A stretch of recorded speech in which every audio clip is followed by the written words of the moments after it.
नमस्कार, स्वागत है आपका। एमवी नेटवर्क देख रहे हैं आप और मैं हूं आपके साथ लता। आम आदमी पार्टी और विवाद का रिश्ता दामन और चोली का है, जो कि छूटता ही नहीं। पार्टी एक बार फिर से विवादों में घिरती नजर आ रही है। इसके अलावा आम आदमी पार्टी की मुश्किलें कम होने का नाम नहीं ले रही। संजय सिंह को जमानत मिलने के बाद लगा था कि पार्टी की मुश्किलें कम होने लगी हैं, लेकिन आतिशी के बीजेपी पर लगाए आरोपों से नाराज बीजेपी ने उन्हें कानूनी नोटिस भेज दिया है। रिपोर्ट देखिए।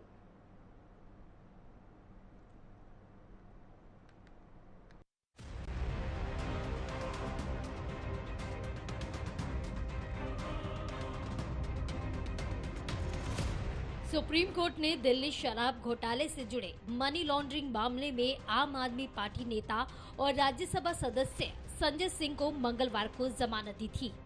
आज राउज एवेन्यू कोर्ट ने उनकी जमानत की शर्तें भी तय कर दी हैं। कोर्ट ने जमानत की 5 शर्तें तय की है। तय शर्तों के मुताबिक संजय सिंह दिल्ली एनसीआर छोड़कर नहीं जाएंगे। अगर किसी स्थिति में दिल्ली एनसीआर छोड़कर जाना पड़े तो इसकी सूचना प्रशासन को देनी होगी। अगर वो एनसीआर छोड़ते हैं तो वो अपनी यात्रा के कार्यक्रम को आईईओ के साथ साझा करेंगे। इसके साथ ही वो अपनी लोकेशन शेयरिंग भी ऑन रखेंगे और उसे जांच अधिकारी के साथ साझा करेंगे। दूसरी शर्तों के मुताबिक संजय सिंह शराब घोटाले और अपने ऊपर लगे आरोपों पर मीडिया में कोई बयान नहीं देंगे। जमानत की एक अहम शर्त ये भी है कि संजय सिंह सबूतों के साथ किसी भी तरह की छेड़छाड़ नहीं करेंगे। ट्रायल कोर्ट ने बेल की कंडीशंस जो है वो क्रिस्टलाइज किया।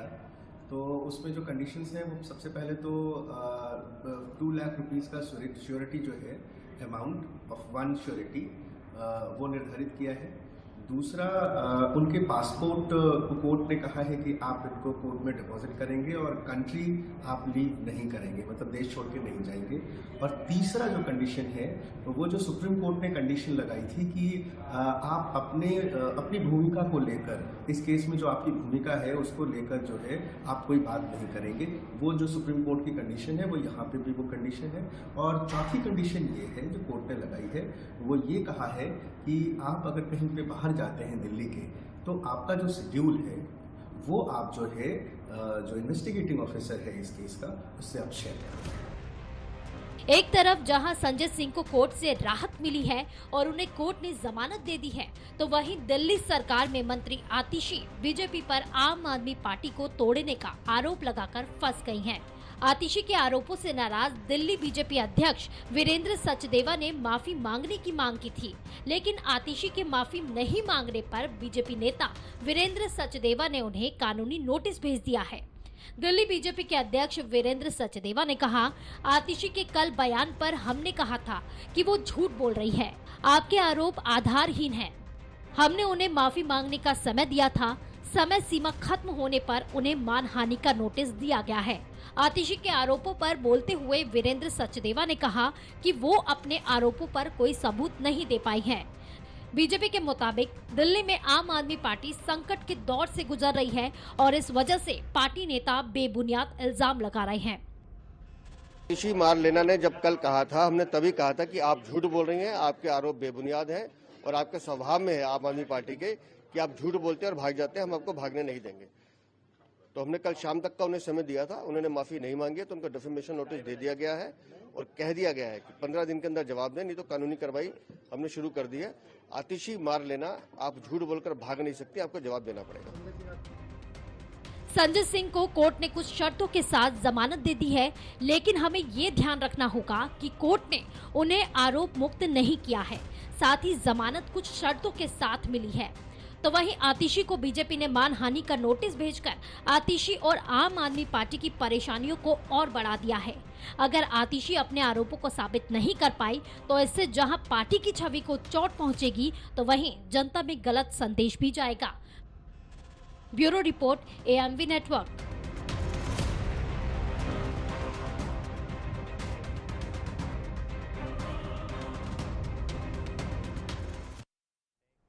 तो तो संजय को जमानत, आतिशी को नोटिस और इस पर हम करेंगे चर्चा में जोड़ने के लिए मेरे साथ खास मेहमान जुड़ गए हैं। मेरे साथ डॉक्टर अवधेश उपाध्याय बीजेपी प्रवक्ता जुड़े हैं, आपका स्वागत करना चाहूंगी। इनके अलावा मेरे साथ डॉक्टर अनुराग मिश्रा प्रवक्ता आपसे जुड़ गए हैं, सर आपका भी स्वागत। और इनके अलावा प्रमोद कुमार अधिवक्ता है सुप्रीम कोर्ट के। प्रमोद जी आपका भी बहुत बहुत स्वागत है इस खास चर्चा में जुड़ने के लिए। तो अनुराग मिश्रा जी, सबसे पहले मैं आप ही से सवाल करूंगी, क्योंकि हालांकि एक तरफ संजय सिंह को तो जेल से बेल मिल गई है, लेकिन आतिशी को नोटिस मिल रहा है मानहानि का, क्या प्रतिक्रिया पहले इस पर आपकी?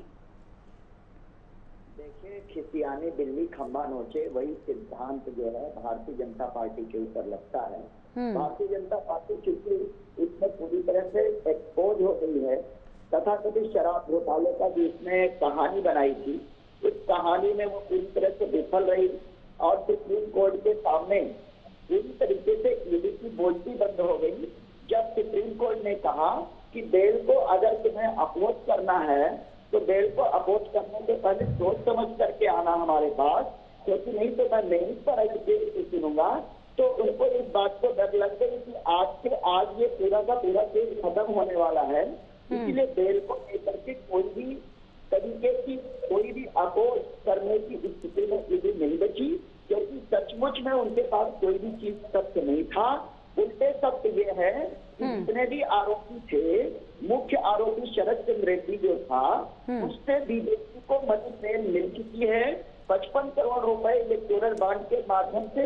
जब वो गिरफ्तारी हुई उसकी और जब ईडी ने उससे छापेमारी की, उसके बाद भारतीय जनता पार्टी के लोगों ने लिया है, इसके साथ जेपी नड्डा जी से जोड़ते हैं और हम उस दिन का इंतजार कर रहे हैं और उस दिन खुशी मनाएगी आम आदमी पार्टी जिस दिन जेपी नड्डा को गिरफ्तारी होगी और उनसे पूछताछ होगी। आज अगर संवैधानिक संस्थाएं स्वतंत्र होकर के काम करें तो ईडी का सबसे पहला दायित्व बनता है कि वो भारतीय जनता पार्टी के राष्ट्रीय अध्यक्ष जेपी नड्डा को पकड़ें और उनसे पूछें कि जब आपको पता था कि इस पूरे मामले में मनी ट्रेल 55 करोड़ रुपए की वसूली गैंग के माध्यम से की गई है इलेक्टोरल बॉन्ड के माध्यम से, उसमें आप बताओ कि ये पैसा आपने कहाँ लगाया। चलिए, ये इनसे पूछने की जरूरत है। मैं जवाब ले लेती हूँ अवधेश जी से। पूरी तरह से खोज हो चुके हैं। एक मिनट, आधा मिनट का और समय लूंगा कि दूसरी चीज, कल जो बेल के सुप्रीम कोर्ट के जो ऑर्डर हैं उसमें आप देख लीजिए तो इनके जो वकील हैं, ईडी के जो वकील हैं, वो भाजपा की लोकसभा की प्रत्याशी, कितनी अजीब बात है। तो ये जो कनेक्शन है, आप जनता को मूर्ख समझते हैं। तो आज ये तय हो गया है कि भारतीय जनता पार्टी मतलब ईडी और ईडी मतलब भारतीय जनता पार्टी, ये पूरी तरह से खोज हो चुके हैं और इनका काला चिट्ठा है 2024 के चुनाव में इनको सब पता चल जाएगा। लेकिन अनुराग जी, इसका भी जवाब दीजिए कि एएसजी की तरफ से, हालांकि अरविंद केजरीवाल भी जो है जेल में है, उनको भी लेकर आज जो है पेशी हुई है, सुरक्षित मामला रख लिया, लेकिन सबके आरोप एक ही है कि आबकारी जो पूरा घोटाला था उसको लेकर, हालांकि आप ही के नेता कह रहे हैं कि इसी तरह से कोई चवन्नी भी नहीं लेगी, लेकिन एएसजी का साफ तौर पर कहना है कि हम हवा में तीर नहीं मार रहे, सबूत उनके पास है। तो सबूत है तो सबूत दिखाओ ना भाई।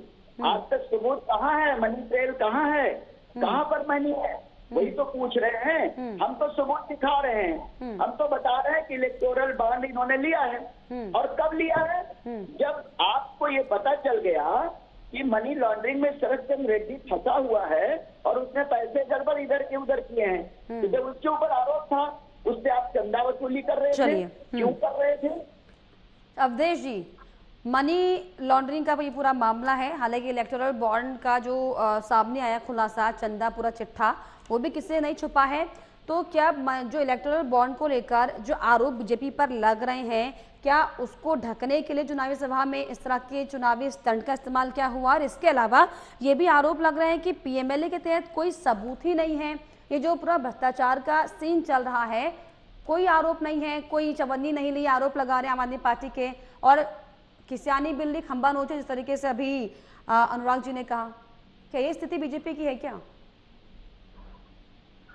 देखिए लता जी, जिस प्रकार से अभी जो आम आदमी पार्टी के प्रवक्ता बैठे हैं जी, उन्होंने जो अपना वक्तव्य दिया है आपके चैनल के माध्यम से दर्शकों को, जनता को, उसके ऊपर मैं एक तुलसीदास जी का दोहा है, मैं आपको सुनाना चाहूंगा, आपके दर्शक को भी अच्छा लगेगा ये दोहा।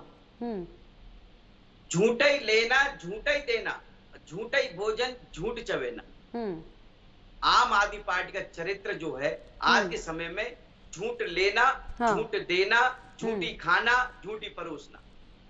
अभी आपने देखा होगा जब अरविंद केजरीवाल जी को ईडी के अधिकारी पकड़कर ले जा रहे थे उस दिन से, और जब ये अरविंद केजरीवाल को जेल भेजा गया है तब तक जो है आपने देखा आम आदमी पार्टी के नेता प्रेस कॉन्फ्रेंस कर करके देश की न्यायपालिका को कोसते थे, देश के लोकतंत्र को कोसते थे। आज उसी देश के लोकतंत्र के सबसे मजबूत स्तंभ न्यायपालिका ने संजय सिंह को बेल दी है। चलिए, संपर्क हमारा टूट गया है। हाँ चलिए, अनुराग जी आप अपनी टिप्पणी को पूरा कीजिए, उसके बाद में प्रमोद जी के पास जाऊंगी। देखिए, अभी भारतीय जनता पार्टी के प्रवक्ता महोदय जो बात कर रहे थे, झूठे लेना झूठे देना, तो ये झूठे लेना और झूठे देने का जो काम है, ये पूरी तरीके से आदरणीय प्रधानमंत्री जी पर फिट बैठता है। उन्होंने जितने भी वादे किए वो देश को ठगने के लिए किए। क्या 2 करोड़ नौकरियां लोगों को मिली? क्या लोगों के खाते में 15 लाख रुपए गए?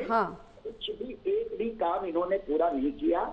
और राम नामी दुपट्टा ओढ़ करके मुंह में राम बगल में छुरी के सिद्धांत पर चलते हुए इन्होंने लोकतंत्र की हत्या की, संविधान की हत्या की, विपक्षियों को खत्म करने की साजिशें रची।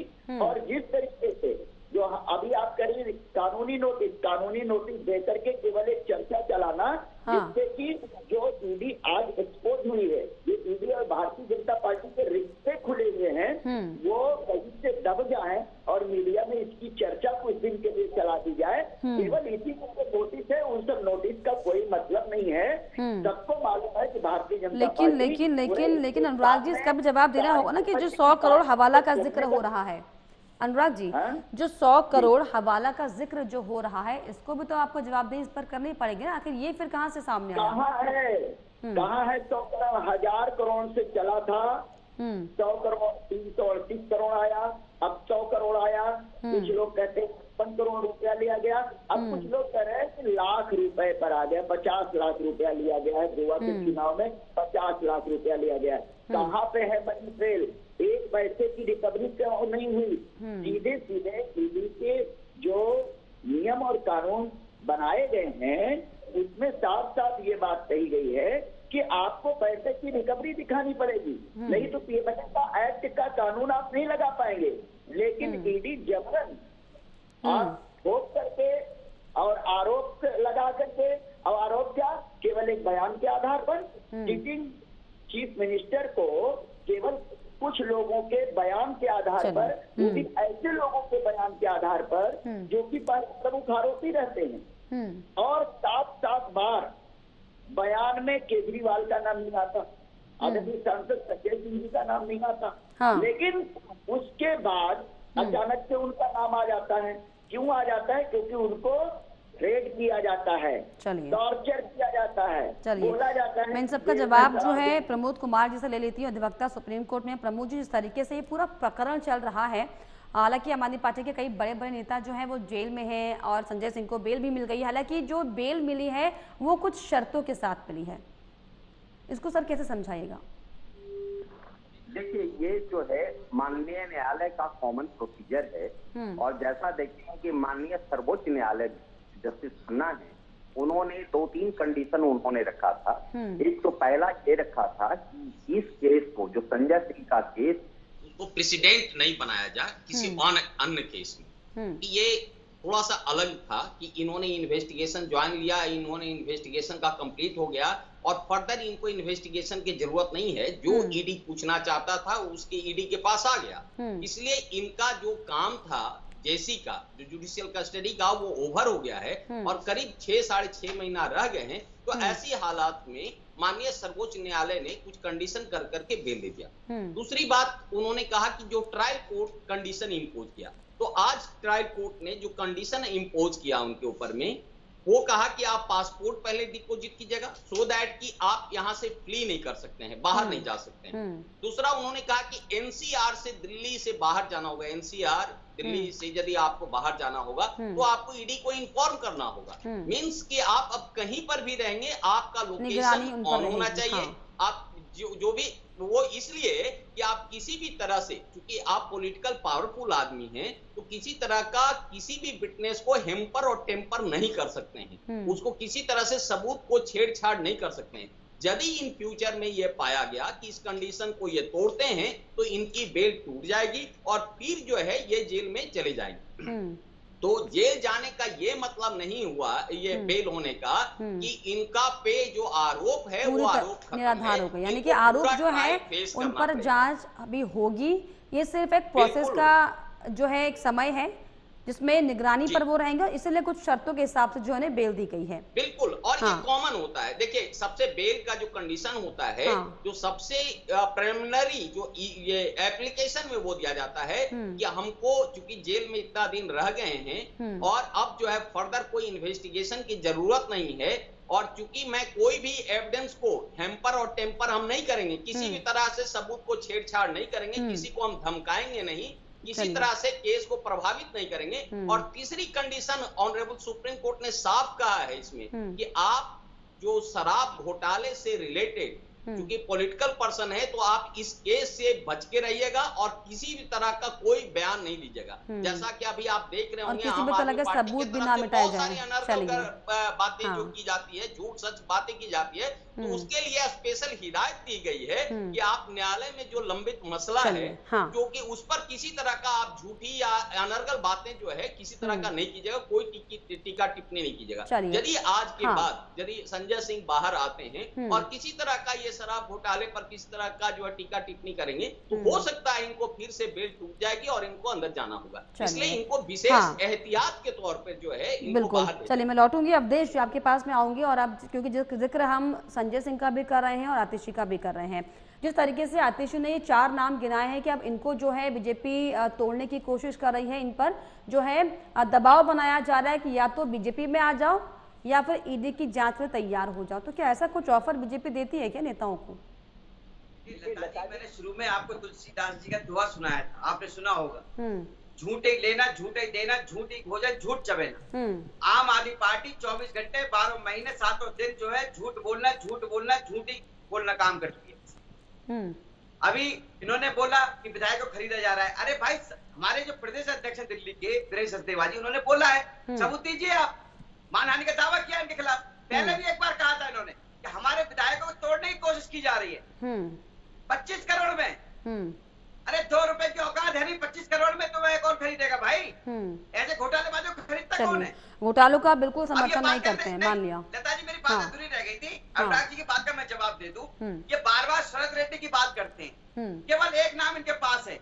मैं इनसे ये पूछना चाहता हूँ, परसों अरविंद केजरीवाल जी जब कोर्ट में पेश हुए थे, तब ईडी से पहले ईडी ने जो जांच की, ईडी में जो सवाल जवाब हुए, उसमें अरविंद केजरीवाल जी कहते हैं कि जो विजय नायर है, विजय नायर जो है वो सौरभ भारद्वाज आतिशी मार लेने को रिपोर्ट करता था, उनसे मिलता था। ठीक है, लेकिन जब यही बात कोर्ट ने पूछी, कोर्ट के सामने चुप हो गए, वो उनकी जबान नहीं खुली। तो ऐसे में अगर आप बिल्कुल घोटालों का समर्थन करना भी नहीं चाहिए अवधेश जी, घोटालों का जब जिक्र होता है तो तमाम तरह के घोटाले भी सामने आते हैं, तमाम तरह के आरोप भी सामने आते हैं। और अब जो नया टर्म हम लोग सब सुन रहे हैं, इलेक्टोरल बॉन्ड, 8,000 करोड़ का चंदा सर, कम नहीं होता है। और उसके अलावा जिन जिन कंपनियों ने इलेक्टोरल बॉन्ड खरीदा है, किस पार्टी विशेष के लिए खरीदा गया, इसकी भी कोई जानकारी नहीं है। तो आप लोग इस पर क्यों नहीं फोकस करते, इसका क्यों नहीं एनालाइज किया जाता है? बिल्कुल, मैं इसका जवाब दूंगा आपको। इलेक्टोरल बॉन्ड की यदि हम बात करें तो इलेक्टोरल बॉन्ड कोई ऐसा नहीं है कि चोरी छुपे पैसा लिया गया। और अकेली कोई भारतीय जनता पार्टी नहीं है जैसे भारतीय जनता पार्टी ने लिया है, सारी पार्टियों ने लिया है। ये भी पारदर्शिता कैसे आई, कैसे आई बताइए? न्यायपालिका नहीं लाई, न्यायपालिका ही लाई ना हमारे देश की, जिसको ये गाली देते हैं विपक्षी दल। कह रहे न्यायपालिका तो मोदी जी ने हाईजैक कर लिया है। ठीक है, दिल्ली जो देश का लोकतंत्र पूरी तरह से खतरे में है।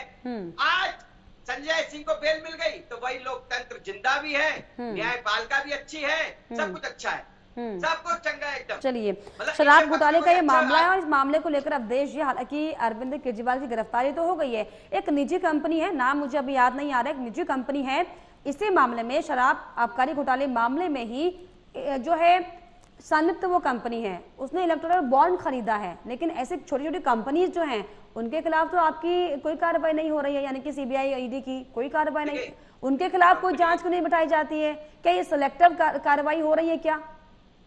देखिए, जांच के लपेटे में सारे पार्टी के नेता आने चाहिए ना, सिर्फ कुछ चुनिंदा पार्टियां क्यों? अजित पवार क्यों नहीं? छगन भुजबल क्यों नहीं? हेमंत बिश्व शर्मा क्यों नहीं? नारायण राणे क्यों नहीं? जी मैं जवाब दूं इसका? बिल्कुल जी लता जी, जिनका आपने नाम लिया, ठीक है, इन्होंने जब भारतीय जनता पार्टी ज्वाइन की थी तो इन पर कोई केस नहीं था, केवल अजित पवार को छोड़ के। अजित पवार को छोड़ के आप देख लीजिए, इन सब हेमंत बिश्व शर्मा पर सर इतने घोटाले के आरोप लगे, उसके बाद उन्होंने भारतीय जनता पार्टी को ज्वाइन किया और तभी से सारे आरोप दबने शुरू हो गए। आप गूगल कीजिएगा अवधेश जी। हाँ, अगर आप हेमंत बिश्व शर्मा की बात करें, हाँ, आप देख लीजिए उठाकर आंकड़े, जब हेमंत बिश्व शर्मा ने बीजेपी ज्वाइन की थी तब उस पर कोई आरोप नहीं। आप देख लीजिए उठाकर, अगर मैं गलत हूं तो ये बात। चलिए आप अपनी जानकारी थोड़ा दुरुस्त कीजिए, आपको समय में देती हूँ। बिल्कुल, चलिए अनुराग जी जवाब दीजिए। रही बात अजित पवार की, एक मिनट। हाँ चलिए एक बार सुन लेते हैं, अवधेश जी। हाँ बोलिए अजित पवार की बात आपकी, तो मैं बता दूं उसको, अजित पवार के बारे में बता दूं। अजित पवार पे जो केस थे, उसमें 2 केस में जो महाविकास आघाड़ी सरकार है उसको उन्होंने क्लीन चिट दी थी, और अभी 2 केस उनके पेंडिंग है केस में। तो उस पर क्यों नहीं कार्रवाइयां होती है? मैं बता रहा हूँ 2 केस उसके खिलाफ क्यों नहीं आप आवाज अपनी मुखर करते हैं? क्या देश को सिर्फ आम आदमी पार्टी ही पूरा बर्बाद करने में तुली हुई है क्या? या थोड़ा थोड़ा सारी राजनीतिक पार्टियों का हाथ है इसमें?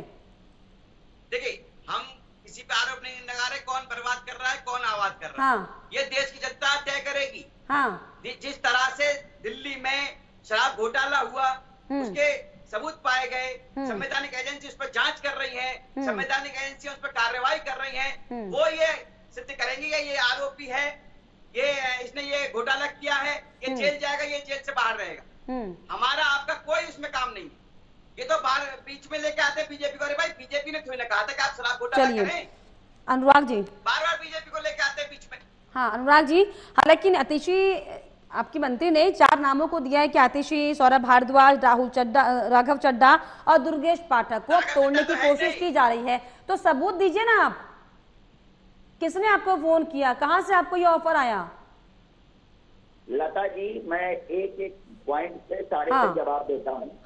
पहली बात तो अभी हमारे भाई साहब जो प्रवक्ता जी बैठे हैं भारतीय जनता पार्टी के, इनसे जवाब देते नहीं बन रहा है। सीधे सीधे भी कल की रिपोर्ट आई है कि 25 बड़े नेता ऐसे जिनके ऊपर आरोप, गंभीर आरोप लगे भ्रष्टाचार पर, खुद भारतीय जनता पार्टी ने लगाए, इसमें से 23 लोगों को अभी तक उन्होंने क्लीन चिट दे रखी है। मैंने आपके बीच में नहीं बात बोला हूँ, आपके बीच में बोला हूँ। अवधेश जी, कोई आरोप नहीं है उनके पास, बात बनती है, बात न्यायालय मुझसे बड़ा है। चलिए अवधेश जी प्लीज, आपको पूरा मौका मिला, उन्हें बोलने दीजिए। आप कहते हो कि आम आदमी पार्टी न्यायालय का सम्मान नहीं करती है, न्यायालय का सम्मान आप लोग करते हैं। इसी न्यायालय में चुनाव आयुक्तों की नियुक्ति को लेकर के 5 संविधान पीठ ने, 5 जजों की संविधान पीठ ने, माननीय सर्वोच्च न्यायालय ने निर्णय दिया, जिसको आपकी सरकार ने पलट दिया। इसी सरकार के अधिकार को लेकर के 5 जजों की खंडपीठ ने निर्णय दिया, आपकी सरकार ने उठा। चलिए मैं छोटा सा कमेंट लेती हूँ प्रमोद जी से। प्रमोद जी, जिस तरीके से ये तमाम जो प्रकरण राजनीतिक चलते हैं और ये आरोप भी लग रहे हैं सत्ता पक्ष पर कि जो है 95% जो है वो विपक्षी पर कार्रवाई हुई है, तो न्यायपालिका एक बहुत महत्वपूर्ण भूमिका में होती है। ऐसे में न्यायपालिका का क्या रोल होता है इस तरह के प्रकरण को लेकर, इस तरह के मामलों को लेकर, क्योंकि ये तो बहुत ज्यादा ज्वलंत मामले हर दिन के हो जाते हैं, क्योंकि राजनीति जो है किस तरीके से देश को प्रभावित करती है सर आप भी जानते हैं। देखिए, ये जो बातें जो बार बार कह रहे हैं, ये वॉशिंग मशीन में धुले हैं नहीं हैं, आपको बता दूं न्यायपालिका में स्वतंत्र हैं कोई भी नागरिक। यदि किसी के खिलाफ कुछ मुकदमा बनता है, क्रिमिनल ऑफेंस, तो वो जो है वो खटखटा सकता है न्यायपालिका का दरवाजा, और वो कह सकता है कि न्यायपालिका या उन्होंने यहाँ पे चूक किया है और उस पे कार्रवाई होगी। सवाल ये है कि यदि इस तरह की बातें हैं तो आप कंप्लेन क्यों नहीं करते हैं, आप कोर्ट में क्यों नहीं जाते हैं? ये सीधा साधा नहीं, दरअसल कई बार क्या है, न्यायपालिका की निष्पक्षता पर भी कई बार सवाल उठ चुके हैं, माफ कीजिएगा, लेकिन ये आरोप है। देखिए इस तरह का जो आरोप लगा रहे हैं वो टोटली बेबुनियाद है। वो इसलिए नहीं हो सकता है कि न्यायपालिका में दोनों पक्ष जाते हैं, रिसर्च कर करके सबूत रखा जाता है, साक्ष्य रखा जाता है, और जो कोर्ट जो फैसला करती है साक्ष्य के आधार पे करती है। चलिए, कोर्ट जो फैसला करती है वो साक्ष्य के आधार पर ही करती है। फिलहाल आप तीनों ने समय दिया, बहुत शुक्रिया चर्चा में जुड़ने के लिए। अवधेश जी बहुत शुक्रिया, अनुराग मिश्रा जी बहुत शुक्रिया, प्रमोद कुमार जी बहुत शुक्रिया, आपने चर्चा में समय दिया। फिलहाल इसके साथ इस बुलेटिन में इतना ही। देश और दुनिया की तमाम खबरों के लिए आप देखते रहिए एमवी नेटवर्क। नमस्कार।